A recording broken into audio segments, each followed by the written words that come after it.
खबर यूपी के आगरा से है, जहां पर दवा बाजार में छापेमारी की गई है और बड़ी मात्रा में दवाओं का जखीरा बरामद हुआ है। चौथे दिन भी आगरा के दवा बाजार में लगातार छापेमारी जारी रही और दवा कारोबारियों के सील गोदामों को ताले तोड़कर छापेमारी की गई है। श्री राधा मेडिकल एजेंसी के गोदाम पर ये बड़ी छापेमारी की गई है। बड़ी मात्रा में यहां से दवाओं का जखीरा भी बरामद किया गया है। होम मेडिकल से 14 और साथ ही बंसल मेडिकल एजेंसी से 7 नमूने लिए गए हैं। 2 मंडल के ड्रग्स और साथ ही 30 अधिकारी छापेमारी में शामिल हुए। बता दें कि कई तरह की कंपनियों की दवाएं गोदामों में भरी हुई थी। बुखार, खांसी और साथ ही एंटी एलर्जी की दवाएं भी मिली है। मधुमेह, दर्द सहित कई दवाएं यहां पर मिली हैं। 22 अगस्त को ड्रग्स विभाग ने बड़ी छापेमारी की है और इसके साथ ही चेन्नई से ये दवाएं मंगवाई जा रही थी। लखनऊ के पार्टी के नाम से ये बिल था। लखनऊ फॉर्म पर पहुंचकर कार्रवाई करते हुए उसे सीज कर दिया गया है। तो वहीं उत्तर प्रदेश सहित कई राज्यों को जिले में दवाइयों की सप्लाई का जखीरा मिला है। नकली दवाओं के होने की आशंका पर करोड़ों की दवाएं फिलहाल सीज कर दी गई है और अब तक एक दवा व्यापारी 1 करोड़ की रिश्वत की रकम सहित गिरफ्तार हुआ है। बता दें कि बड़ी कार्रवाई करते हुए इस मामले में एक आरोपी को गिरफ्तार किया गया है। दवा छापेमारी में अब तक 2 FIR और 6 लोग नामजद बताए जा रहे हैं। आज श्री राधे मेडिकल एजेंसी जो मोती कटरा में स्थित है, इसको 2 दिन पूर्व इसको जांच के लिए आए हुए थे, लेकिन ये गोदाम बंद पाया गया था। ये शिकायत की गई थी कि इस पर शायद नकली दवाओं का और अवैध रूप से दवाओं का भंडारण किया गया है। उसी क्रम में जिलाधिकारी महोदय द्वारा से आग्रह किया, उनके द्वारा निर्देश दिए गए कि ताला तोड़वाकर इसमें छापामार कार्रवाई की जाए। उसी क्रम में आज सिटी मजिस्ट्रेट के नेतृत्व में यहाँ सील तोड़वाकर इसमें छापामार कार्रवाई की जा रही है। यहाँ पर दिखा गया कि भारी मात्रा में दवाइयां का भंडारण किया गया। हर तरह की दवाइयां हैं। ये दीपक सिंगल के नाम से लाइसेंस है और जो होलसेल लाइसेंस फार्म 20 भी और 21 पे लाइसेंस बना हुआ है। मौके पर दीपक सिंगल को फोन किया गया, परंतु उनका फोन स्विच ऑफ आ रहा है। इसमें हम लोग अभी कार्रवाई की जा रहे हैं। यूपी के बहराइच से बड़ा मामला सामने आ रहा है, जहां पर सड़क हादसा हो गया है और ट्रैक्टर ट्रॉली के साथ साथ बाइक की ये टक्कर हुई है। जनपद बहराइच में सड़क हादसे से जुड़ी बड़ी खबर सामने आ रही है, जहां पर ट्रैक्टर ट्रॉली और मोटरसाइकिल के बीच भीषण टक्कर हुई है। जनपद बहराइच के थाना हुजूरपुर थाना क्षेत्र का ये मामला बताया जा रहा है, जहां पर यह भीषण सड़क हादसा हुआ है। मोटरसाइकिल सवार युवक को ट्रैक्टर ट्रॉली ने टक्कर मार दी और मौके पर ही मोटरसाइकिल सवार युवक की जान चली गई। 2 अन्य महिलाएं भी घायल हुई हैं, जिन्हें अस्पताल में भर्ती कराया गया है। पुलिस ने पंचनामा भर के शव को पोस्टमार्टम के लिए भेज दिया है और आगे की कार्रवाई शुरू कर दी है।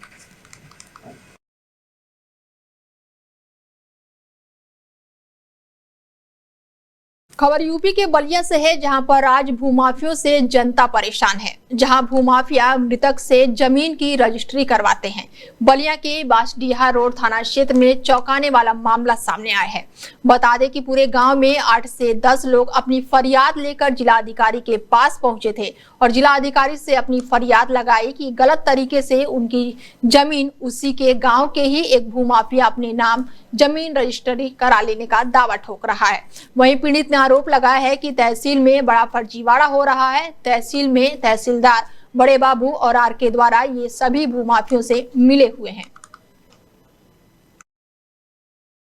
इतना बड़ा फर्जीवाड़ा हो रहा है तहसील में, तहसीलदार द्वारा और तहसीलदार के बाबू और RK ये सब मिले हुए हैं भूमाफियाओं से और भूमाफियाओं से मिलकर ये सब जितने लोग मर गए, कोई 1975 में मरा है, कोई 1933 में मरा है, कोई 1960 में मरा है, उनके नाम से रजिस्ट्री दिखाकर रजिस्ट्री विभाग में ले आकर यहाँ पे तहसीलदार से मिले हुए हैं, SDM से, और सबका नाम खारिज करते हुए दोनों, जबकि हमारे यहाँ 2 चकबंदी बीत गई। 1962 में चकबंदी हुई थी, अभी 1905 में हुई। सभी लोगों का नाम चल रहा है, लेकिन उधर का दिखाकर और सभी लोगों का नाम खारिज करके अपना एक व्यक्ति है अशेवनाथ तिवारी, अपना सिंगल नाम दर्ज करा दिया है। बलिया नगर पालिका के अधिशासित अधिकारी पर गंभीर आरोप लगे हैं। पीड़ित विक्रम सिंह ने जिलाधिकारी को शिकायती पत्र देकर कार्रवाई किए जाने की मांग की है। आरोप है कि ईओ ने पानी की आपूर्ति नहीं आने की शिकायत पर फर्जी सख्त लगाए और साथ ही विक्रम सिंह विक्रांत सिंह का कहना है कि अगर इस मामले में कार्रवाई नहीं होती है तो मुख्यमंत्री से मिलकर शिकायत करेंगे। पीड़ित ने आरोप लगाया है कि ईओ ने जानबूझकर फर्जी अखिया लगाई है, जिसकी उनकी शिकायत का निस्तारण नहीं हो पा रहा है। इसके साथ ही उन्होंने मांग की है कि ईओ के खिलाफ कार्रवाई की जाए और उनके शिकायत और निस्तारण किए जाएं और इन्हें चेतावनी भी दी है, अगर उनकी मांग नहीं मानी गई तो वो मुख्यमंत्री से मिलकर शिकायत करेंगे और न्याय की मांग करेंगे।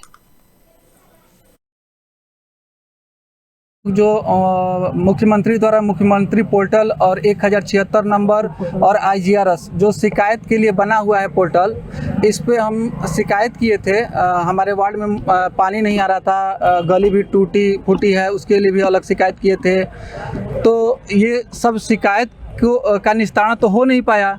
इसमें क्या किया है, अधिशासी अधिकारी द्वारा फर्जी सिग्नेचर, मेरा फर्जी सिग्नेचर मार के और गवाह भी 2 ठे फर्जी लगाकर और मामला को निस्तारित करके पोर्टल पे मेरा फर्जी फ़ोटो, मतलब वो फ़ोटो है ओरिजिनल, लेकिन वो जून माह का फ़ोटो को एडिट करके ये अगस्त माह के अभी शिकायत में उसको लगा दिया गया है। यूपी के मथुरा बरसाने में राधा अष्टमी की तैयारियां अब तेज हो गई है। जिला प्रशासन ने मेले की तैयारियां भी शुरू कर दी है। देश और विदेश से आने वाले श्रद्धालुओं को किसी भी तरीके की दिक्कतों का सामना ना करना पड़े, इसके लिए जिला प्रशासन ने कानून व्यवस्था, पार्किंग व्यवस्था, यातायात व्यवस्था को लेकर बैठक की है। जिला अधिकारी चंद्र प्रकाश सिंह और वरिष्ठ पुलिस अधीक्षक ने अपने अधीनस्थ अधिकारियों के साथ राधाष्टमी मेला 2025 को सकुशल संपन्न कराने के उद्देश्य से लोक निर्माण विभाग के गेस्ट हाउस बरसाना में बैठक ली। जम्मू कश्मीर के रिहायशी जिले में भारी बारिश के बाद माता वैष्णो देवी के रूट पर हुए लैंडस्लाइड ने भारी तबाही मचा दी है और इस लैंडस्लाइड की चपेट में आकर अब तक 30 श्रद्धालुओं की जान चली गई है। कई दर्जन लोग घायल बताए जा रहे हैं। पीड़ितों में यूपी का भी परिवार होने की बात सामने आई है। ऐसा ही एक परिवार मुजफ्फरनगर के मिंटू कश्यप का है और इस लैंडस्लाइड की चपेट में आकर कश्यप के बेटे की जान चली गई है। परिवार के दूसरे लोग भी घायल हुए हैं। जम्मू में मिंटू ने जो ही ये खबर मुजफ्फरनगर में अपने घर पर दी, जहां पर मातम छा गया। परिजनों का रो रो कर बुरा हाल है। बताया जा रहा है कि मिंटू कश्यप ने अस्पताल से ही किसी के नंबर से फोन करके ये जानकारी अपने परिवार को दी है और इसके बाद से जहां पीड़ित परिवार में मातम छा गया है। और इस दौरान यूपी सरकार में स्वतंत्र प्रभार राज्य मंत्री कपिल देव अग्रवाल ने भी पीड़ित परिवार के बीच पहुंचकर अपनी संवेदना प्रकट करते हुए घटना की जानकारी दी। हादसा हुआ है। देखिए, आज बहुत ही दुखद हादसा जम्मू के अंदर वैष्णो देवी के रास्ते में हुआ है और लगभग 9 लोगों के समाचार का दुखद समाचार है कि उनकी मृत्यु हुई है। और दुर्भाग्यपूर्ण ये है कि हमारे ही क्षेत्र के, हमारे ही मुजफ्फरनगर जनपद के, हमारे शहर के एक परिवार जो कश्यप परिवार है, यहाँ से 5 लोग वहाँ पर माता रानी के दर्शन करने के लिए गए। मिंटू उनका नाम है, जो अपनी पत्नी के साथ, अपनी बेटी और बेटे के साथ और एक भतीजी के साथ, ऐसे मिला के 5 लोग यहाँ से गए। जो परिवार के लोगों की जानकारी मिली, तुरंत यहाँ पर हम पहुँचे हैं और जानकारी ये मिली है कि उनका एक बेटा कार्तिकेय, वो जैसा परिवार की जानकारी है कि वो भी चपेट में आकर के मृत्यु को प्राप्त हुआ है और बाकी सब लोग हॉस्पिटल में एडमिट हैं। खबर यूपी के प्रयागराज से है, जहां पर पुलिस और बदमाशों के बीच मुठभेड़ का मामला सामने आया है और बदमाश के पैर में गोली लग गई है। सराफा व्यापारी से लूट करने वाले बदमाशों से पुलिस की ये मुठभेड़ हुई है। पुलिस पार्टी पर बदमाशों ने अवैध तमंचे से फायरिंग की है और जमीनी कार्रवाई में बदमाश के पैर में गोली लग गई है। पुलिस को चकमा देकर एक बदमाश हालांकि भागने में कामयाब रहा। बदमाश के पास से सफेद धातु के आभूषण भी बरामद हुए हैं। 24 अगस्त को फूलपुर थाना क्षेत्र में सराफा व्यापारी से बदमाशों ने लूट की वारदात को अंजाम दिया था। सुबह थाना फूलपुर पर थाना प्रभारी मैं फोर्स तथा एसओजी प्रभारी अपराधियों की धरपकड़ हेतु गश्त कर रहे थे, जिसके दौरान सुबह 4 बजे के आसपास सैफखानपुर गांव में लिलहट नहर रोड पर चेकिंग के दौरान एक संदिग्ध मोटरसाइकिल जिस पे 2 व्यक्ति सवार थे को पुलिस टीम द्वारा रुकने का इशारा किया गया, परंतु उनके द्वारा न रुकते हुए तेजी से मोटरसाइकिल आगे बढ़ाई गई। पुलिस टीम द्वारा घेराबंदी करते हुए पीछा किया गया, जिस पर उनके द्वारा पुलिस टीम पर फायर किया गया। जवाबी कार्रवाई में एक मोटरसाइकिल सवार के पांव में गोली लगी, जिससे वह घायल हुआ, जिसको इलाज हेतु अस्पताल भेजा गया है तथा दूसरा संदिग्ध अंधेरे का फायदा उठाते हुए फरार हुआ, जिसके गिरफ्तारी हेतु खोजबीन की जा रही है। रायबरेली में एक चौंकाने वाला मामला सामने आया है। यहाँ दिल्ली से अपने गांव में निर्माणाधीन घर की छत डलवाने निकली 7 बच्चों की मां सीमेंट बालू सरिया के 3 लाख रुपए लेकर 15 साल छोटे भांजे संग फरार हो गई। परेशान पति ने 7 बच्चों के साथ कोतवाली पहुंचकर पुलिस को शिकायत पत्र देकर कार्रवाई की मांग की है। मामला महाराजगंज कोतवाली क्षेत्र का बताया जा रहा है। यहाँ के रहने वाले राजकुमार दिल्ली के एक फार्म हाउस में माली का काम करते हैं और उनकी पत्नी और 7 बच्चे भी उसी के साथ दिल्ली में रहते हैं।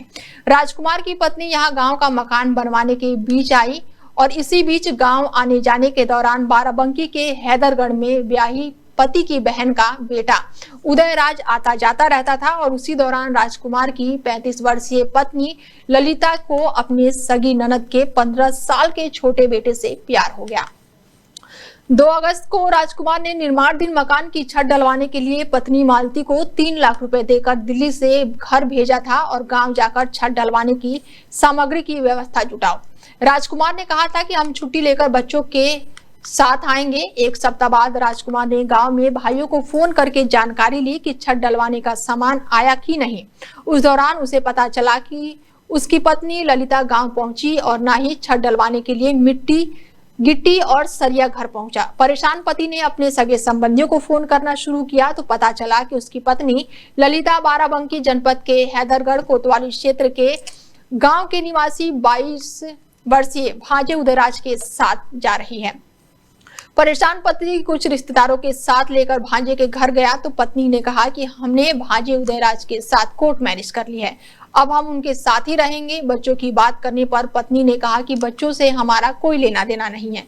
काफी मान मनोबल के बाद भी पत्नी ने आने से इनकार कर दिया तो पति राजकुमार ने बच्चों के साथ कोतवाली पहुंचकर मामले की तहरीर दी है, तो वहीं पुलिस अब पूरी जानकारी जुटाने में लगी हुई है। सर, हमने हमारी बीवी को हमने घर भेजा था स्लैब डलवाने के लिए। कहाँ से? मैं दिल्ली में करता हूँ काम मालीगिरी का। दोनों लोग वहीं पे थे? हाँ जी, सारे लोग। तो आपकी पत्नी आई थी गांव? हाँ जी, गांव आई थी तो 20 दिन हो गए कुछ उनको। तो हमने घर फोन किया अपने भाइयों के पास, इनका फोन नहीं लग रहा था। हमने अपने भाइयों के पास फोन किया कि भाई काम चल रहा वहाँ नहीं, तो भाई कह रहा, मेरे भाई ने कहा कि यहाँ कुछ नहीं चल रहा। तो मैंने अपने भाई से बोला कि मैंने इनको 3 लाख रुपया देकर भेजा है कि सामान गिरवाओ और ये महीना पूरा होने दो, इसके बाद में मैं आ रहा हूँ वहाँ पे। तो भाई ने मेरे बोला कि वहाँ पे तो कोई है ही नहीं।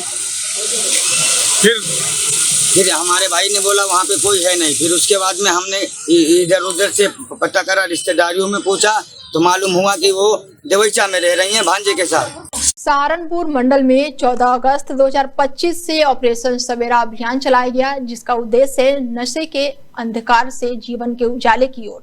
ये अभियान डीआईजी अभिषेक सिंह के निर्देश में मंडल के सहारनपुर, मुजफ्फरनगर और शामली जिले में चलाया जाएगा, जिसमें तीनों जिले के पुलिस टीम ने मादक पदार्थों के अवैध कारोबार, प्रतिबंधित दवाओं की बिक्री पर रोकथाम के साथ ठोस कार्रवाई की है। डीआईजी ने बताया कि सहारनपुर रेंज के तीनों जिले सहारनपुर, मुजफ्फरनगर और शामली में ऑपरेशन सवेरा नाम का एक ऑपरेशन पुलिस द्वारा चलाया जा रहा है, जिसका टैगलाइन है नशे के अंधकार से जीवन के उजाले की ओर। और इसका मूल उद्देश्य इस पूरे क्षेत्र में नशे के व्यापार करने वाले जितने भी अपराधी हैं उनके विरुद्ध कठोर कार्रवाई करना है, साथ साथ आम जनमानस को नशे से होने वाली दिक्कतों से जागरूक कराना है। के तीनों जिले शामली, मुजफ्फरनगर, सहारनपुर में ऑपरेशन सवेरा नाम का एक ऑपरेशन पुलिस द्वारा चलाया जा रहा है, जिसका टैगलाइन है नशे के अंधकार से जीवन के उजाले की ओर। इसका मूल उद्देश्य इस पूरे क्षेत्र में जितने भी नशे का व्यापार करने वाले अपराधी हैं उनके विरुद्ध कठोरतम कार्रवाई करना है और साथ साथ इसमें आम जनमानस को नशे से होने वाली प्रॉब्लम से जागरूक करना है। इसमें अभी तक 65 अपराधियों को अरेस्ट करके जेल भेजा चुका है और तकरीबन 5 करोड़ 96 लाख रुपए की ड्रग्स बरामद की जा चुकी है। इसके अलावा 500 से अधिक कार्यक्रम करते हुए 30,000 नागरिकों को जागरूक किया गया है। इसमें एक व्यक्ति के विरुद्ध फिट एनडीपीएस की कार्रवाई करते हुए उसका 1 वर्ष का निरुद्धीकरण भी किया गया है।